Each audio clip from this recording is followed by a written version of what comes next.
Today, we become legends.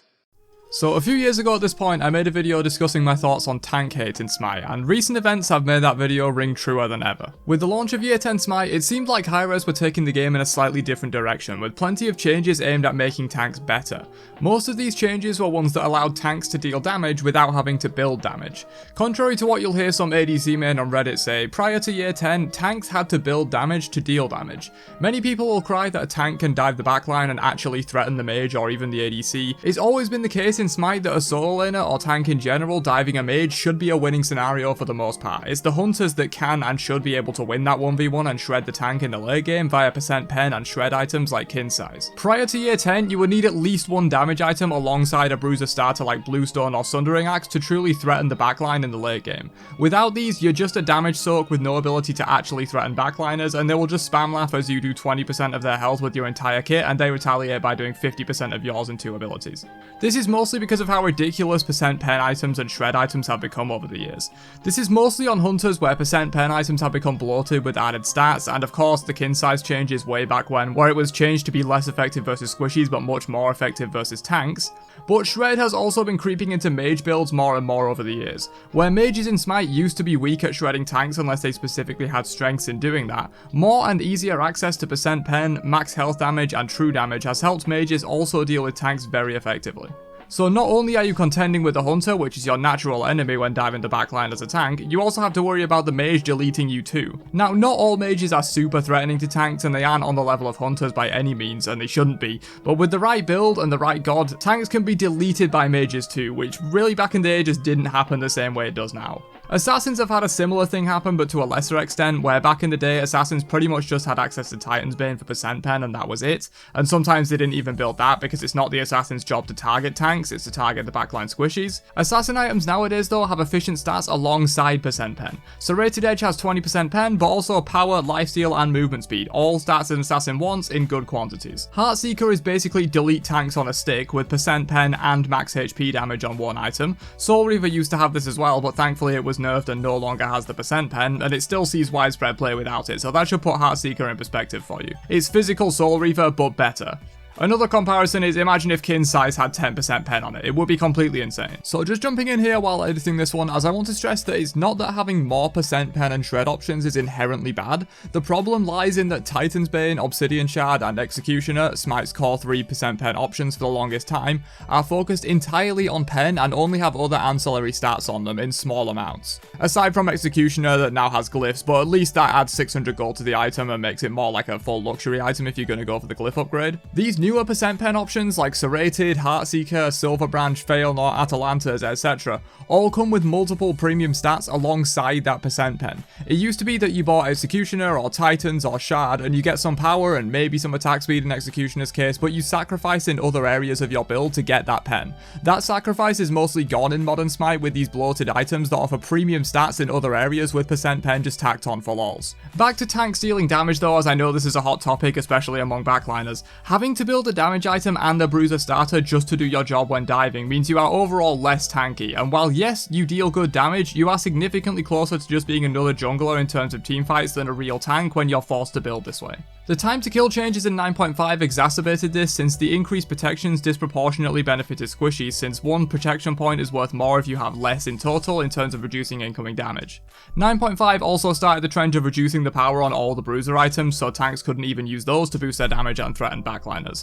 I understand the basic reason for this, as these items were mostly being abused by junglers to get some tankiness while still dealing damage, as opposed to tanks getting some damage while still being tanky.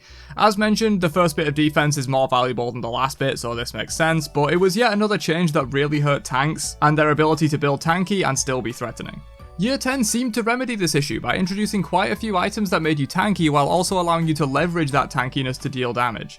Much akin to the old days where Titan's Bane was still effective against squishies and you could build that and have good damage, or the old Runeforged hammer that converted health to power. Items like Archdruid's Fury, Stone of Binding and Glad Shield being more available allow tanks to still fully build tank while leveraging that tankiness to gain damage output. And to be honest, the start of Year 10 was some of the most fun I've had as a tank since like Season 2 when Bellona was rampant and the aforementioned Runeforged hammer with the power conversion passive was still a thing. However, it seems Hi-Rez have returned to their old ways in the patches that followed the season launch, and they're back on their warpath to destroy tanks and everything they stand for. Okay, I'm being a little bit overly dramatic here, but the changes speak for themselves. The aforementioned bruiser items were specifically hit in the Year 10 launch patch, as Hi-Rez have stated they don't want any items in the game outside of starters that have both power and protections, and the ones that have power and health mostly suck as they completely destroy Frostbound and Runeforged hammers. Naturally, this hurts a tank's ability to deal damage to squishies. A hotfix for 10.1 hit Archdruid's Fury's damage down significantly, which was sort of fair enough. The item was pretty strong and true damage on a tank item is scary, but this was a solid hit to tank's ability to deal damage nonetheless. Prophetic Cloak was hit in its mitigations and CDR, which to be honest was mostly a support nerf. Solo laners rarely build this item, but it is still relevant in terms of tanks dying faster late game. Bonus update 10.1 hit Sundering Axe and Bluestone, which, while deserved, especially in Sundering Axe's case because of the true damage, which I've mentioned before and we'll get more into later on why that's kind of a problem, much of a solo laner's damage comes from their starter because the rest of their build is usually full tank and has to be in order to not get completely deleted in teamfights. So unless you want to slot in a damage item or two, which as I mentioned before hurts your tankiness a lot and blurs the line between tank and assassin at that point in terms of playstyle, you're mostly relying on your starter item for damage. And nerfing both of these definitely hurt that a lot. Contagion was nerfed, but that one was 1000% justified. I don't think even the most delusional tank main can say Contagion at launch was okay. Archdruid's Fury was hit again to now just deal magical damage instead of true damage, which was an enormous nerf and has basically killed the item. True damage on tank items is even more important than it is on squishies because tanks don't build any pen, and of course true damage is like having 100% pen, so this nerf was huge. While the item was probably too strong at launch, it didn't deserve this. If they wanted to remove the true damage, they should have at least reverted the hotfix to nerf its base damage, because now not only is it dealing 25% less base damage, it's also being mitigated by around 40% just by base magical protections that squishies have, even more against tanks. So in reality, this item is now less than half as strong as it was at launch in terms of damage output, which is obviously the reason you buy it in the first place. Again, this thing probably did need some nerfs, but the fact that they slapped it into irrelevance before even the second official patch of the year had dropped was an overreaction in my opinion, both in speed and in terms of severity. This trend continued in 10.2 where Stone of Binding was hit, another item that was actually allowing tanks to deal damage while still having good defensive stats.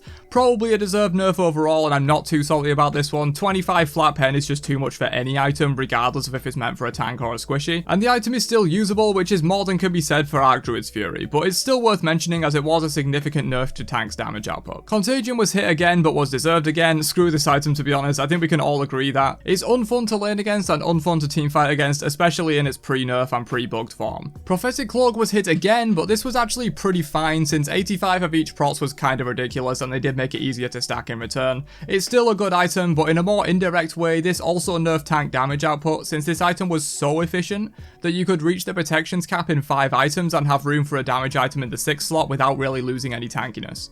But getting into one of the most egregious and sad nerfs I've seen in a while, Sigil of the Old Guard was completely obliterated in 10.2. After having spent less than one patch in the sun, Hi-Rez decided it was time for this item to return to the Shadow Realm where it has been basically since Season 8 launch. This thing has been outclassed by Bluestone and Axe for almost the entirety of its existence, and after seeing play for like 2 weeks, it was done dirtier than pretty much any item since Hasten Fatalis. Mitigations are a hot topic, and while I completely understand that too much of it can be a huge problem because it's pretty much uncounterable, I would argue that there are much better ways of dealing with the mitigation meta than completely destroying this cool item after it sees play for less than 2 weeks. Personally, I think introducing a mitigation cap is a better solution. The mitigation builds were a problem only at the extremes where you have like 60, 70, 80% mitigations and upwards, so just cap it at like 40%.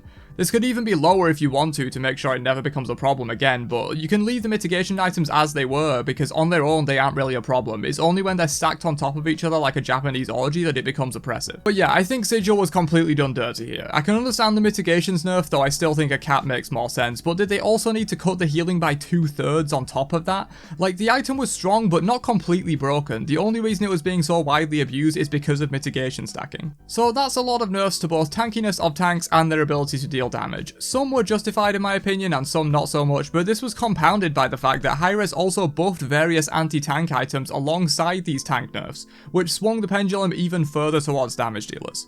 Year 10 launch added % pen to Atalantas while making it no longer a crit item, so it's much better for Kin's shred builds now, despite Kin's not really being meta for a while now, and more on that later.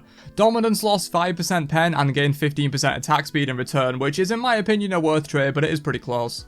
The class bonuses gave extra damage to all 3 damage classes. Mages got straight up power, but hunters got basic attack damage, and assassins got pen, which basically is damage. While the tanks got CDR and CCR, which while useful aren't defensive stats for the most part and don't help combat the added damage that these DPS classes got. Tablet of Destinies was added, and while it was trash for the most part, before even the next official patch rolled around, it had already been buffed by almost 60% in terms of its damage output, and is now completely insane on certain mages like Merlin or Thoth that can completely delete tanks with true damage which can't be countered by protections. Interestingly, true damage is countered by mitigations, but we all know what happened to those, so there's almost nothing you can do about a mage with this item in the late game. I made the mistake of not banning Merlin in ranked yesterday, and every time I pressed T after dying, there it was, 1000 plus true damage from tablet alone with almost nothing I can do about it.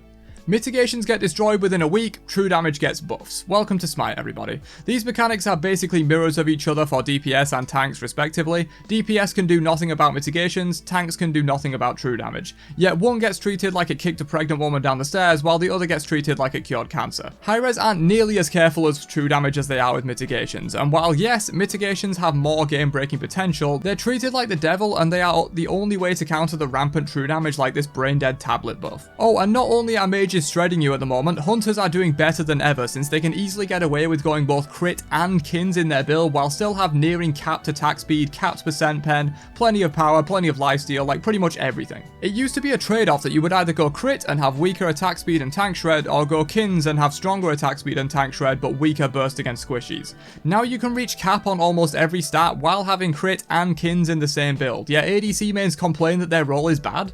You can literally do everything besides be tanky. You burst squishies, you shred tanks, you shred objectives, you shred towers, you even have the most CC on average out of all of the DPS classes, even more than assassins for some reason. All you have to do is keep yourself safe and you can left click your way to a win, but apparently that's too much to ask. Oh, and did I mention kins got buffed in 10.2? Yep, even more attack speed in case you weren't almost at a cap in your crit build anyway, and a 20% overall buff to the passive damage when targeting tanks. I honestly wouldn't mind this as much if you couldn't just get away with throwing this into a regular crit build and still having great stats in every other area on top of deleting tanks in one item. If you want to itemize into an item that specifically shreds tanks when your role is designed to do so, that's completely fine.